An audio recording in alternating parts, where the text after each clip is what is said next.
కర్కటే పూర్వఫల్గుణ్యాం తులసీకాననోద్భవాం పాండ్యే విశ్వంభరాం గోదాం వందే శ్రీరంగనాయకీం.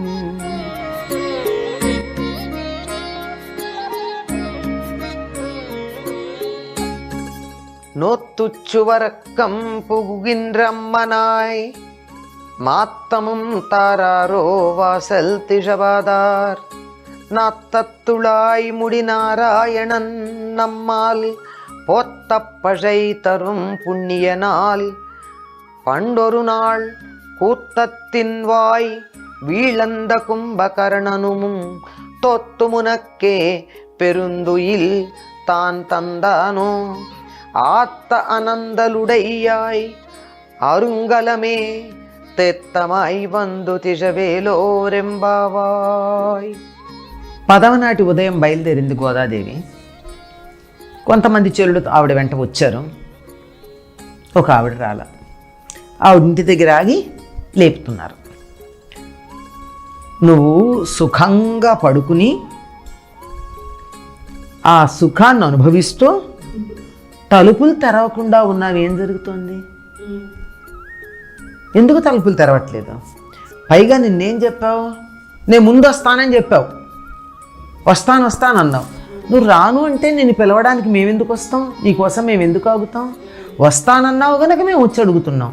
వస్తానని రాకపోవడం తప్పు కదా. వస్తానని చెప్పి ఇప్పుడు వస్తానని కానీ నేను ఈ బాల్టికి రాలేను అని కానీ ఓ మాట చెప్పచ్చుగా. మాట కూడా మాట్లాడటం లేదే నువ్వు. వస్తానన్న దానికి సమాధానం చెప్పాలి. నాకేమో ఒక అనుమానం వస్తుంది.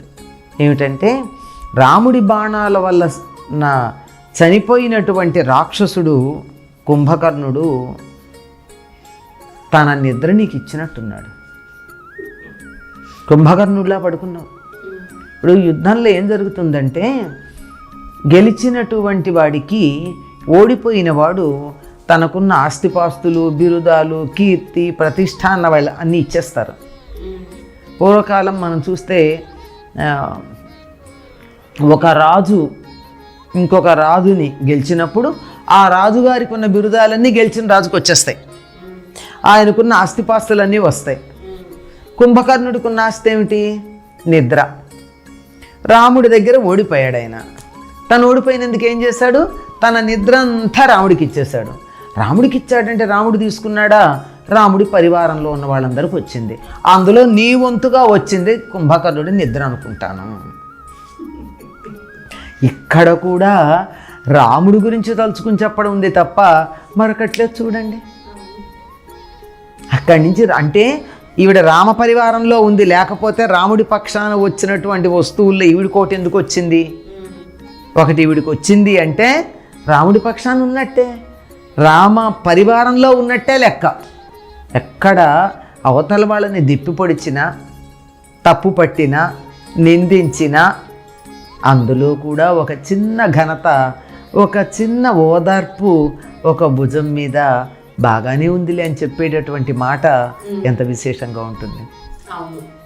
రాముడి బాణాలకి తట్టుకోలేక ప్రాణం వదిలినటువంటి కుంభకర్ణుడు తన నిద్రని రాముడికి ఇస్తే అది నీకు దగ్గరికి వచ్చినట్టుంది. అంటే కుంభకర్ణుడిలాగా నిద్రపోతున్నావని. సరే, ఏమో అట్లా అనిపిస్తోంది. లే, మేమెంత బాధపడుతున్నాం అర్థం చేసుకో. నీకోసం వచ్చాం కదా. ఆలస్యం అయిపోతే మేము ఉండగలమా? మనం అనుకున్న దానికి వెళ్ళేటప్పుడు నేను సిద్ధంగా ఉండి ఇంకొకళ్ళ కారణంగా నేను వెళ్ళలేని పరిస్థితి వస్తే కోపం రాదా నాకు? మా ఆర్తి, ఇక్కడ కోపం కాదు, ఆర్తి, బాధపడుతున్నాం. మా బాధను అర్థం చేసుకో, తలుపులు తెరు, బయటికి రా అని పిలిచారు. ఇది 5వ గోపిక. అంటే వీళ్ళందరూ కూడాను ఇప్పటికే సాధన చేసి ఆ సాధన ఫలంగా ఆనందాన్ని అనుభవిస్తూ ఇతరులతో దాన్ని పంచుకోవాలన్న భావన కూడా మనసులో లేకుండా తన్మయ స్థితిలో ఉన్నవాళ్ళు. వాళ్ళని లేపి యువతలకి తెస్తేనే లోకంలో వాళ్ళ వల్ల మేలు కలుగుతుంది. ఇన్ని రకాలు ఉన్నాయి కదండి. సుఖంగా పడుకున్న వాళ్ళు కొంతమంది, కుంభకర్ణుల్లా పడుకునేటటువంటి వాడు కొంతమంది, మాట రాక, అనలేక, వినలేక ఉన్నవాళ్ళు కొంతమంది, ఇన్ని రకాలు ఉన్నారు. వీళ్ళందరినీ కూడా కలుపుకుని వెళ్ళడం అన్నదే గోదాదేవి చేసినటువంటి అద్భుతమైనటువంటి సామూహికంగా చేసినటువంటి సాధన. సామూహికంగా చేసినప్పుడు ఏమవుతుందంటే ఒకరిలో అధికంగా ఉన్నటువంటిది ఇంకొకళ్ళ దగ్గరికి కొంచెం చేరి ఇద్దరికి సమానంగా ఉంటుంది. ఆ సామాన్య స్థితి అన్నది దానివల్ల రావడం జరుగుతుంది.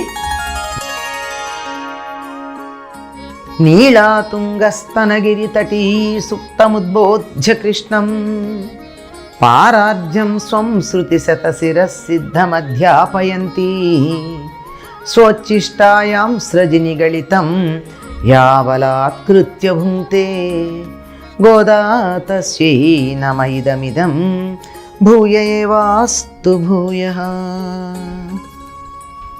మాతా చేత్ తులసీ పితా యది తవ శ్రీ విష్ణు చిత్తో మహాన్ భ్రాతా చేద్యతి శేఖర ప్రియతమ శ్రీరంగధామా యది జ్ఞాతారస్తనయాస్తదుక్తి సరసస్తన్యేన సంబద్ధితా గోదాదేవి కథన్త్వమన్యమనిశం సాధారణా శ్రీరసి. వేణీబంధ సుగంధోరుగంధబంధురమాలినే విష్ణుచిత్తతనూజాయై గోదాయై నిత్యమంగళం.